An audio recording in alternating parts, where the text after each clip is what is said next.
like another thing in my life, another good thing is coming to an end. And I think I'm wording that as if it's something really sad. I mean, it's bittersweet, but it's just change. And it's happening in a week. I just finished having my coffee. And pardon how fucking gross and disgusting it is, but it was out of my Chestnut C3 on my Cafe Roma machine, which is something, a couple of those things that I collected through the years of living in Vancouver. But my enjoyment of coffee has really grown and developed and changed a whole lot through living in Vancouver. And there's a lot of places that I used to think were the best that I would laugh at somebody for thinking is the best today. And I just think that growth is really beautiful. So I want to take you on a journey of all the coffee shops that I used to love throughout my years in Vancouver. So before I moved to Vancouver, I was a mere boy, a naive child, so to speak. If I wanted to get a special coffee, I would go to Starbucks with my sisters. We'd drive down, listen to some tunes, and we'd put that on.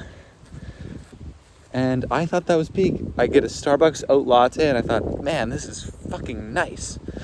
We didn't have artisanal coffees back in Newmarket, Ontario, so I had a lot to learn. A lot to learn. So when I was still in music school, I lived here at GEC. And coffee was still a part of my identity. I was pretty pretentious about it still, which makes my first coffee shop really funny. Dr. Evil, I've invested in a small Seattle-based coffee company.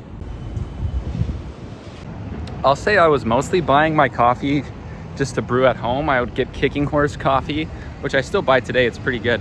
And I would just brew that at home in my machine. But yeah, this was the one that was closest to my building as Starbucks. And I don't want to be necessarily judgmental to past Nathan. You know, that was what he knew. So how can I don't want to take that away from him, because I still really enjoyed those coffees, despite the fact that they were a tummy ache speed run. The coffees I have now are much kinder to my stomach, but yeah, I would get an oat milk latte, and I thought that was fucking peak. It was only until I met other people and went into other circumstances that I would learn that, you know what, A, Starbucks has a lot of ethical problems that you can't be engaging with and supporting, and B, regardless, their coffee sucks.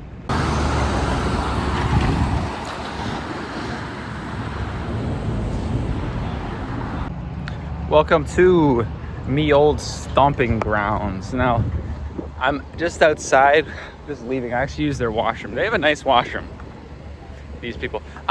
Forecast coffee. Now, I don't want to rain on anybody's parade, okay? Especially my mom's parade, because it's there where her favorite oat latte is, and where mine used to be too. I think it's just like, I used to come so far out of my way to come here, and thinking about the coffee shops that I go far out of my way to go see these days, I just kind of like think it's hilarious, because it's just like your average, it's good, you know, it's good. It's not wow, you know? So it's just like, I walk like 45 minutes just to come here.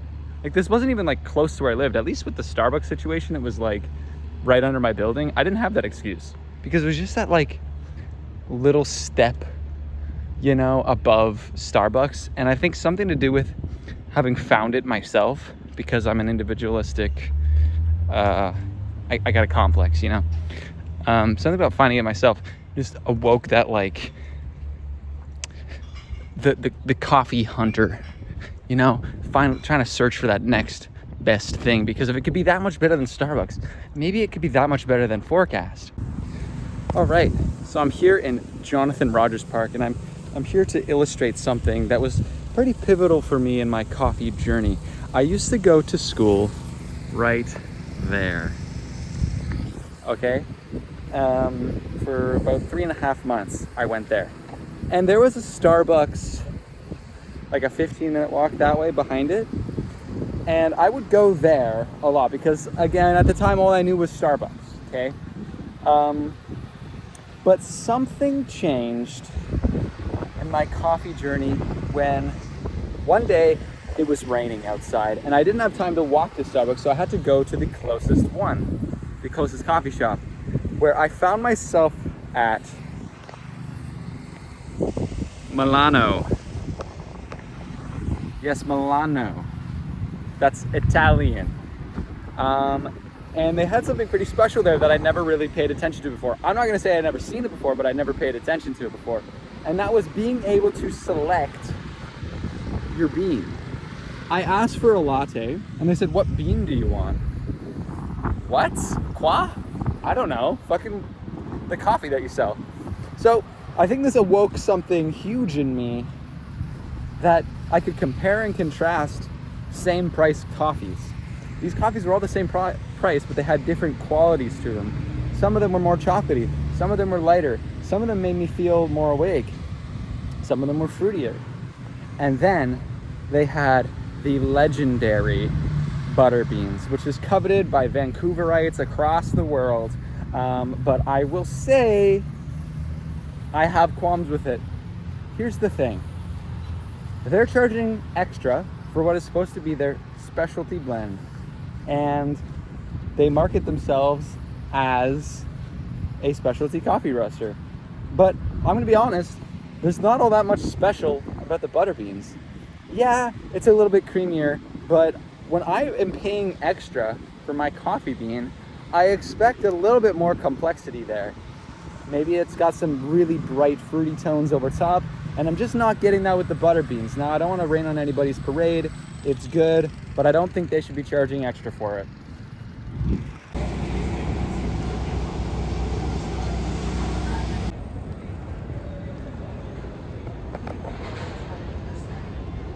Now, I know what you're thinking.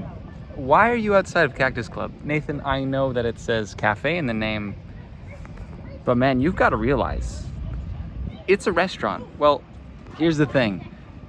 I used to work here for like 3-ish years, which is like most of the time that I was in Vancouver. And I met this one friend who I used to work with. He was a coworker of mine. And we both shared a love for coffee, wine, and just honestly, like generally, like, you know, nice things. And one day we were talking about our favorite coffee shops. And at the time, I was actually going to Prototype as like that was like my special, that I like found it. And like to this day, I still think that's a really good cafe. I still go there, but the iceberg goes deeper, guys, because my friend, he said to me, there's 2 coffee shops I think are the best. One was Revolver, which, shout out, is fucking fantastic, but 2 is this other place. And he told me of this coffee that he said was like a blueberry specialty thing. And he said, when I got it in a latte, it tasted like blueberry yogurt. And I honestly, I did not believe him. I thought there's no way, he must be exaggerating. But then I thought, well, I'll give it a shot. And that brought me to Oida. And I remember when I tried that coffee for the first time and I thought, man, he was actually right. It does taste like yogurt. And from that point on, my life was changed. Not only did I find a coffee shop, but I found community. They remembered my name every time I would go. They remembered my order. They were super nice to me. They got to know me. And it felt like a safe space to me, like a lot of places here. And I'm forever grateful for the baristas I've met and the friends that directed me there. I have a lot of special memories going and drinking coffee there. I didn't know coffee could be so good, and it's a part of my identity now. It's a really big passion of mine, and I owe a lot of that to Oida and how special that place is. So big shout out.